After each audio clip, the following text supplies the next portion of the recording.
Welcome to REM Award, the podcast that explores the secrets of sleep and psychology. I'm your host, Ryan, and in each episode, we'll dive deep into the world of sleep and other topics such as mental well-being and personal growth. If you want to unlock your full potential and receive the rewards that come with understanding the power of sleep, you're in the right place. To discover more tips and insights on improving your sleep and overall well-being, visit our website and explore our other episodes at remaward.org. Welcome to a special collaboration episode of the REM Award podcast, presented in the partnership with the New Jersey chapter of the American Academy of Pediatrics and Prevent Suicide New Jersey, with funding support from the New Jersey Department of Health and SAMHSA's Garrett Lee Smith Youth Suicide Prevention Grant Program. I'm Ryan Chantani, founder of REM Award, and today we're joined with Ashley Ring, youth consultant at NJAAP, psychology student at Rutgers, and a passionate advocate for suicide prevention.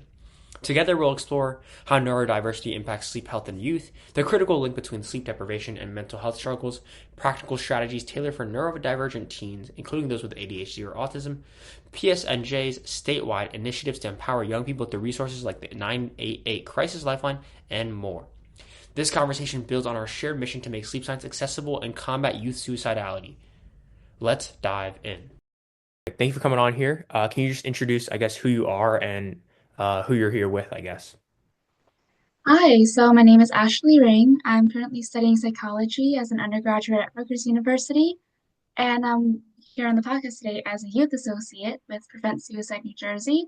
And we are the Garden State's most comprehensive resource for suicide prevention under the New Jersey chapter of American Academy of Pediatrics. It's great to have you on here. Thank you for coming on, and I'm excited for a great conversation. Yes, thank you for having me, and I'm also very excited to get into it. For sure. So I guess for my first question, I guess when we don't sleep enough, it can make us feel like anxious, sad, or stressed, and I think a lot of people can relate to that. It can affect how we handle our emotions and challenges. Does lack of sleep contribute to any unique challenges in children and young adults? Yeah, so sleep deprivation in general has a lot of really big impacts, regardless of age. But for youth specifically, there's a number of unique challenges that they're going to face. And one of the challenges that immediately stands out to me is how difficult processing information becomes.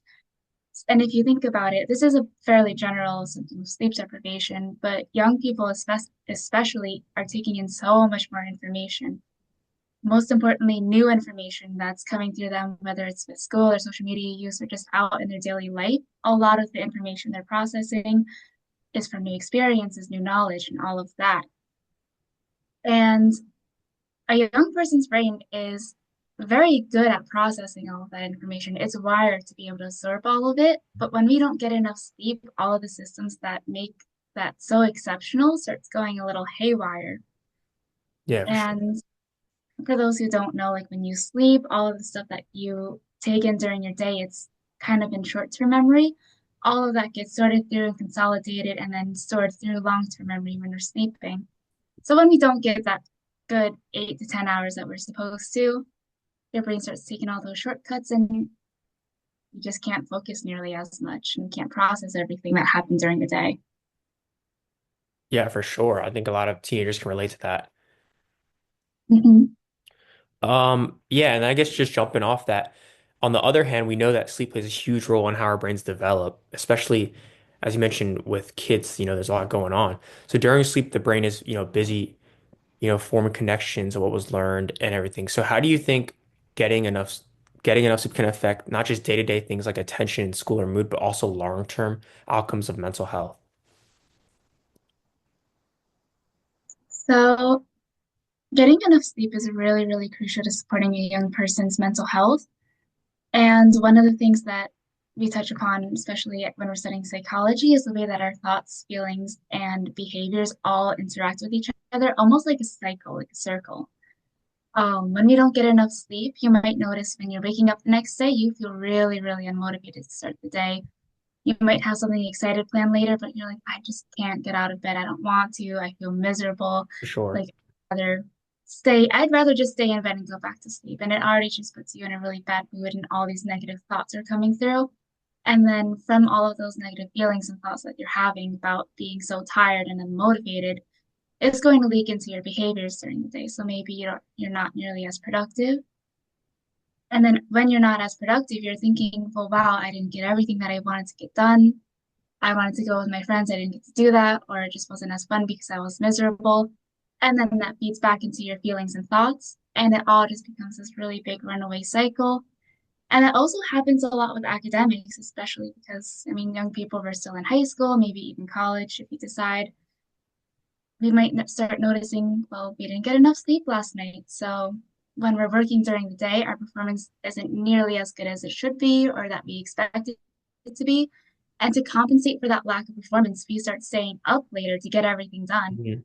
And that again causes that really big runaway cycle of, well, I didn't get enough sleep.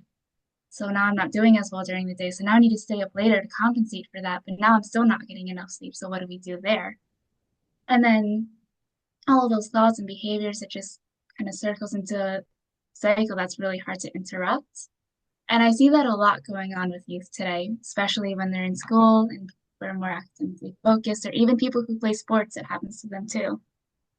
For sure. Yeah, I think it's definitely a dangerous cycle. It applies to all different aspects of different, teenagers out there, in academics and sports. And as you mentioned, yeah.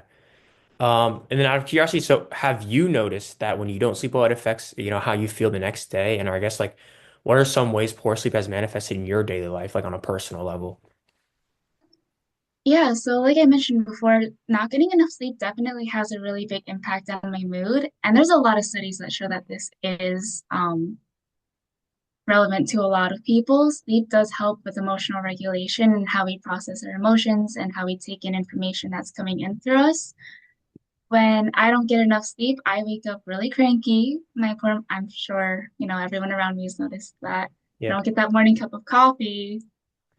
But when I'm in a bad mood, and this is a general thing that happens to most people, when you're in a bad mood, when you're going out and about, there's positive things happening in your environment and maybe some not so positive things happening in your environment. When you're in a bad mood, you're more likely to attend to all of the negative things that are happening in the environment just because that's the way that you're thinking and feeling, and Mhm. that's what you're gravitating more towards. And I noticed that happening to me, and it's hard to get out of that cycle of, okay, well, it's not helpful for what I need to do during the day. So I definitely noticed a really big impact on my mood. And then energy levels, of course. I mean, when you sleep, you're tired. Um, I have a lot of difficulty getting through tasks that should be easy for me. And when that starts happening, you get frustrated. I get really frustrated with myself, like, well, I'm capable of doing this, but why am I not able to do it now? Right. And then concentrating is also a really big one too. And I see that in myself. I see that in my roommates, right? We're all in college. I'm a Rutgers student. Our brain is an organ, and all of our organs need energy to function, but the brain is so crucial for so many different processes that we're not necessarily thinking about, like concentration. And concentration becomes an even bigger issue for me because I am there, I No. am neurodivergent, right? So I have ADHD, and for people who don't know, that's attention deficit hyperactive disorder. And what that the TLDR, the main gist of what happens with ADHD, is it causes a dysregulation in how we are able to concentrate and pay Mhm. attention. Right. Not necessarily that we can't, but it's the how we get to that ability to concentrate is very different for us than most people. Right. Yeah. I can definitely relate to a lot of the things you mentioned. I know when I don't get enough sleep, I could see like a lot of the negative things kind of just like stick to me. And I really don't want to let that get to my head. So yeah, I completely agree with the things you mentioned.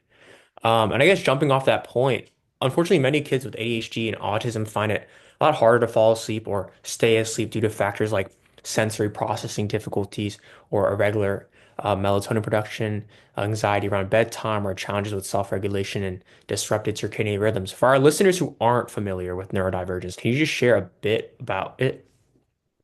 Yeah, so I want to make sure everyone understands what neurodivergence is. I am a youth associate with Prevent Suicide New Jersey, and we're trying to make mental health resources and education a little more accessible for everybody. So, neurodivergence is kind of like this really big umbrella term for describing a lot of people whose brain functioning doesn't necessarily operate in a way that's considered typical of the general population. And there's no strict criteria of what's included in neurodivergence, but Mhm. when most people hear that, they see or they think about ADHD or autism. But there's also under that umbrella, it can include things like Down syndrome, dyslexia, and certain anxiety disorders like generalized anxiety disorders, and even obsessive compulsive disorder. So a good way to think about neurodiversity is to kind of just take it exactly how the term is coined. It's Right. diversity rather than deficit. The way that the brain functioning occurs just isn't typical of what most people Right. experience. Yeah, I really like the term that you mentioned with the neurodivergence versus and how you're taking it literally for diversity rather than a deficit. Mhm. And one of the things that I also want to say is when it comes to sleep, especially, it's very difficult for some neurodivergent people to recognize that they're having sleep difficulties. So the way that neurodivergence works is because it's a difference in brain neural circuitry and all of that, it tends to be almost neurodevelopmental. So they grow up with these issues or it slowly progresses. And it when we experience things like that from like a young age or onwards, it's kind of like our normal. So we don't necessarily realize that we're having issues in sleep. I didn't realize that I had issues with insomnia until I did a neuropsychology course and we had to learn the strict criteria of insomnia. And I'm thinking, wait, I've experienced this my entire life. I Right. was like this as a child too. But it's just so normal that you don't think much of it. It's just another part of your waking daily Mm. experience. And I also wanted to say that neurodivergent individuals and youth are also at a higher risk of suicide. And even though this is for a lot of different reasons, it's not just sleep. I want to emphasize that lack of sleep is something that isn't permanent and it can be addressed. Yeah, thank you for all that information.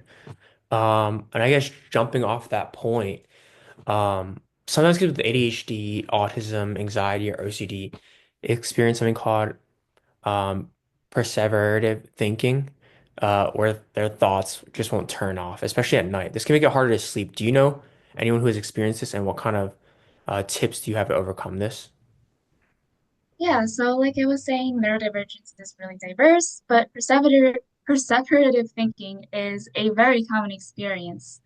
And I know a lot of people are neurodivergent in a lot of different ways, including myself who experienced this. But because it's so diverse, the way that it's going to impact each individual is going to be different. So, like you said, perseverative thinking is kind of like where your thoughts won't turn off. Either they loop the same phrase over and over again. Um, Somebody with autism might have a thing where they get stuck on like this one thought that they need to like repeat over and over again. It might be like a form of like mental stimulation, like stimming. Somebody with ADHD, it might show up in having racing thoughts, having a lot of I've seen people make the analogy that it's like having 20 different radio broadcast channels playing all at the same time and they're all saying something different. Wow. For someone with OCD, it's more of like an intrusive obsessive thought that's blocking them from being able to sleep and it's causing them to engage in like compulsions or rumination is like a mental compulsion that's less talked about.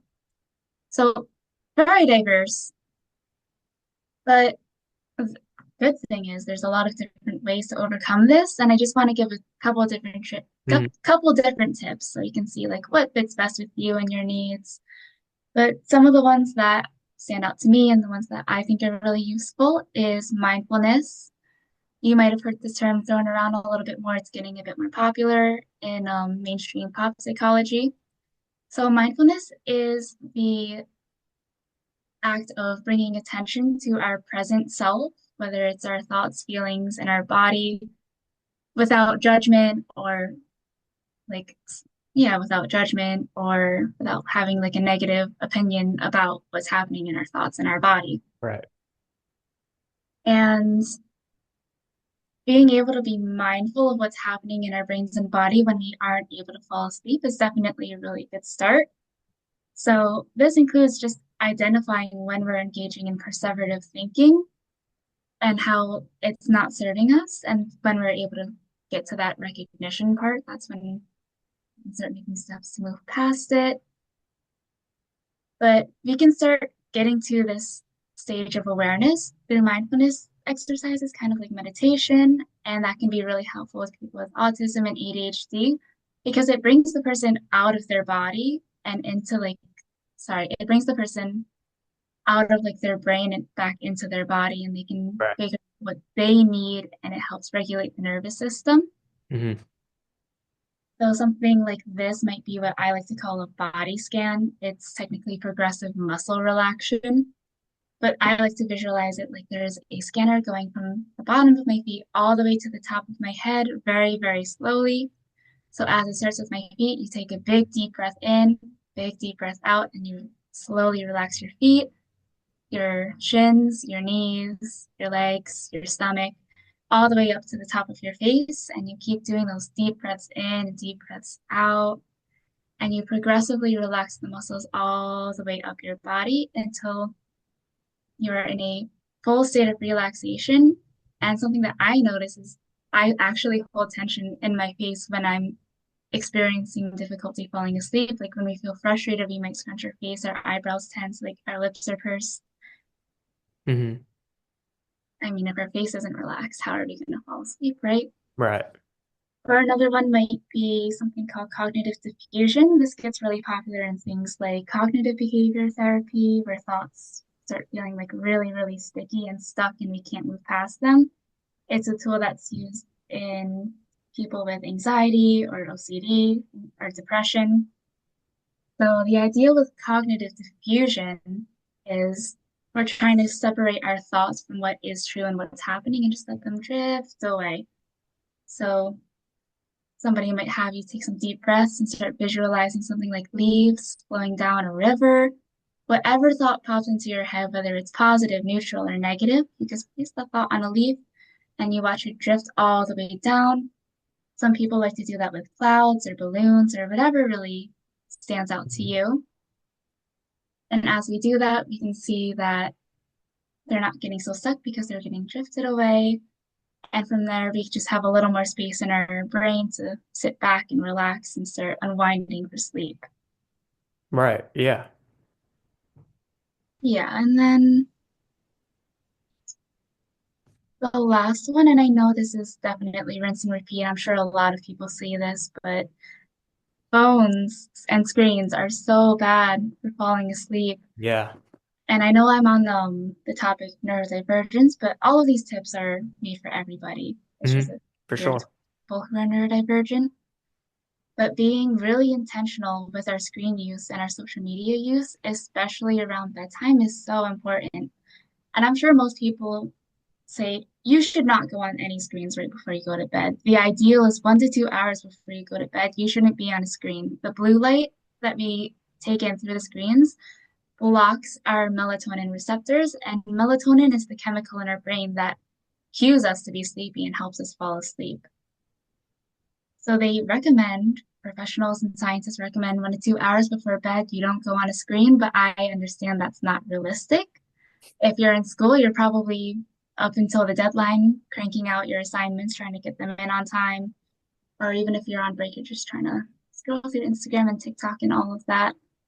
So what I like to tell people is just being intentional with what we're consuming right before we go to bed. If you're trying to go to sleep, maybe playing video games with your friend right before you go to sleep isn't most conducive, right? Because your heart rate's up, you're Hmm. elevated, you're excited, you're really, really alert, your brain's working overtime to like win the game with your friend, or maybe you're on TikTok and you're absorbing all of the media about the news and current events. Right. Again, your heart rate's elevated, your anxiety's up, you're worried.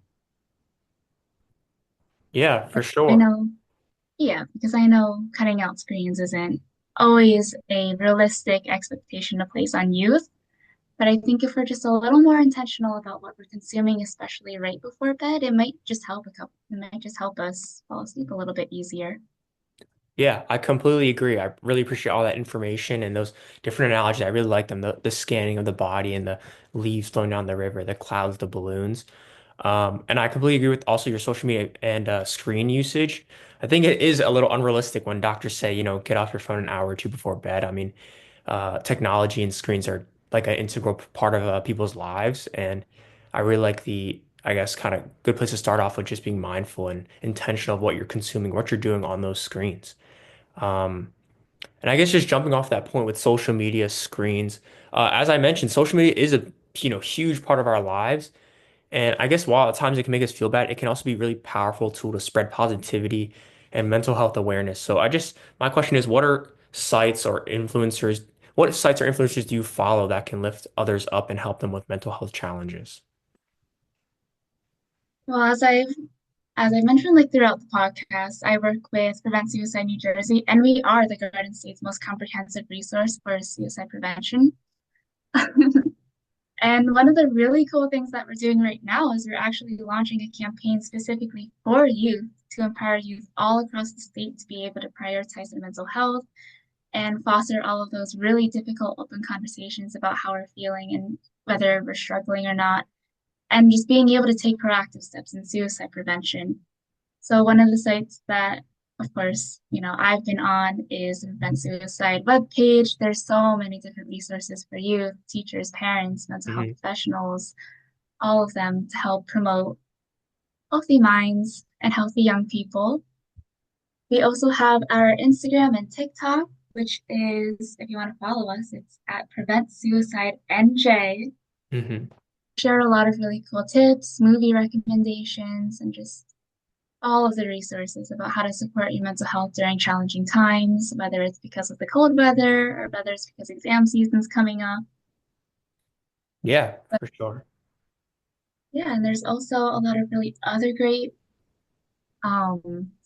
really great web pages and campaigns that are happening more globally and nationally too. Seize the Awkward is a really, really great organization if you're interested in that. They have their own Instagram and they really promote just exactly what they say, seizing the awkward, having conversations about whether we're struggling, if we're having trouble falling asleep. Like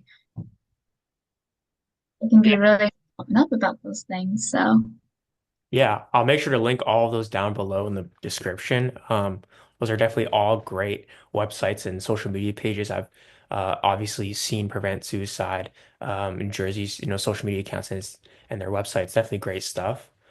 And I'll make sure to link it all below, as mentioned. So moving on, we're encouraged to get annual physicals to check our health, but few people get a mental health check.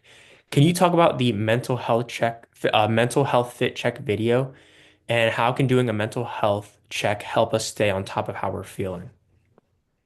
yeah, so the mental health fit check is a part of our youth campaign that's happening across the state right now. And the main gist of it is you set up your phone and you take a little video of whatever you're wearing that day, whether it's you're in sweatpants and a hoodie, or if you're all dressed up to go out with your friends, you just film what you're wearing and you just relate it to how you're feeling with your mental health at that point. Maybe you chose to put on a hoodie and a sweatpants because, your energy's a little low and you need a little extra time and relaxation, and that's how you take care of yourself. Or maybe you dressed up that day because you're not feeling so great and you want that pick me up and that form of self-expression. Or Hmm. maybe you're wearing a certain item that reminds you of somebody who's special to you, and that helps you just push through the day, right?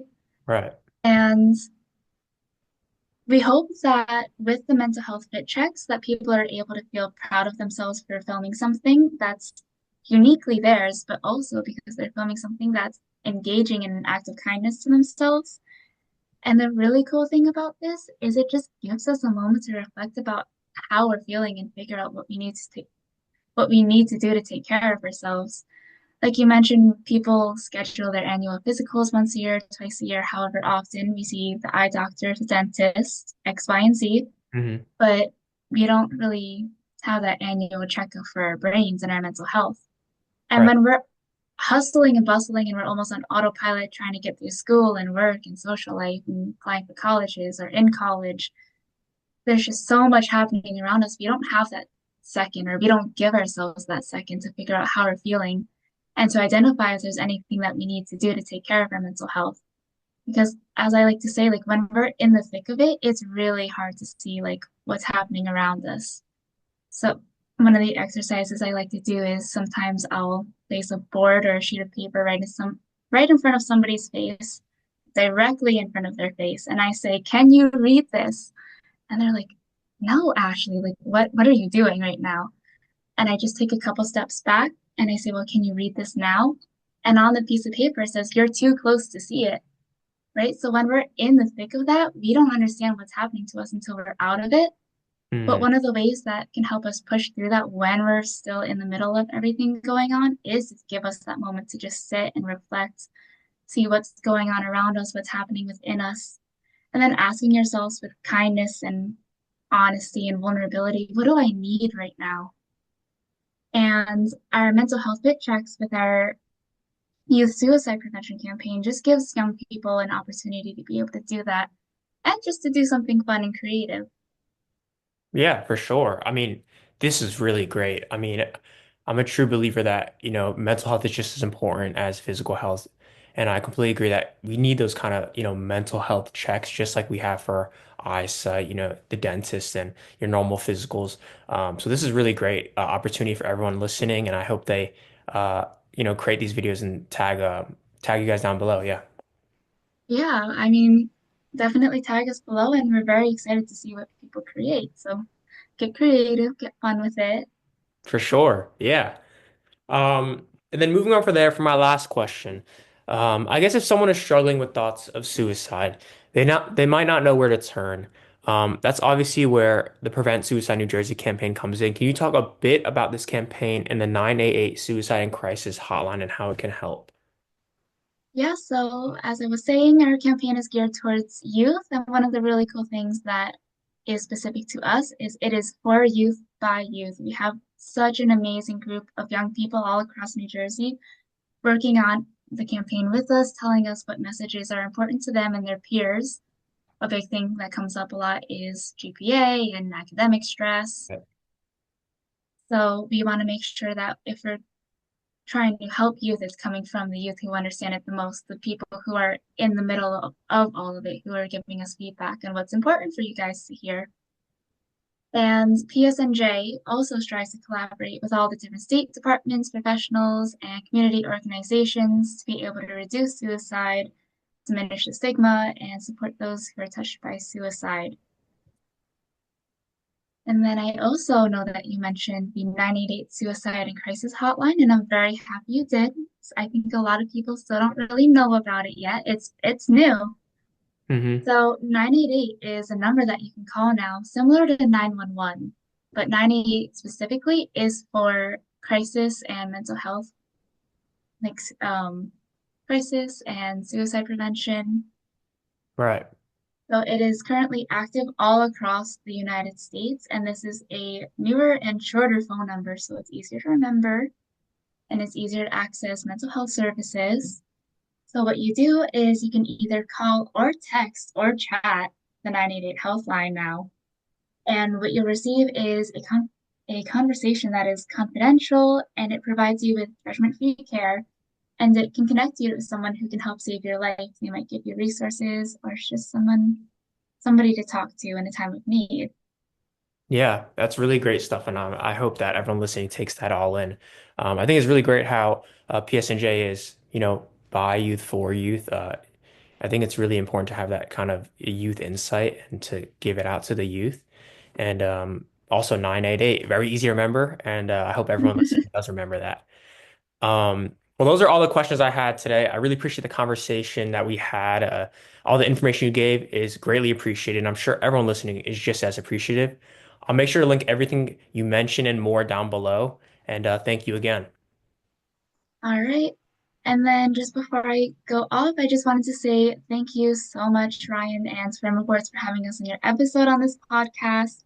Sleep and suicide prevention are two topics that definitely go hand in hand. So I'm really happy that we had the time to discuss them with you. Thank you to all the people who are listening, especially if there are some young people tuning in for the episode. And then, of course, thank you to everyone who has funded us at Prevent Suicide New Jersey. That includes the New Jersey Department of Health and the SAMHSA Garrett Lee Smith Tribal Youth Suicide Prevention and Early Intervention Grant Program for being able to make this campaign possible and for also allowing me to talk with you today. Of course, thank you for coming on. Yeah, thank you so much for having me. It was so nice talking to you. Likewise, thank you. Thank you for tuning into the REM Award podcast. Before you go, we'd appreciate your support by subscribing, liking, and leaving your thoughts in the comments. Stay tuned for our next podcast, where we will be joined by a special guest speaker to explore even more about the fascinating world of sleep and psychology.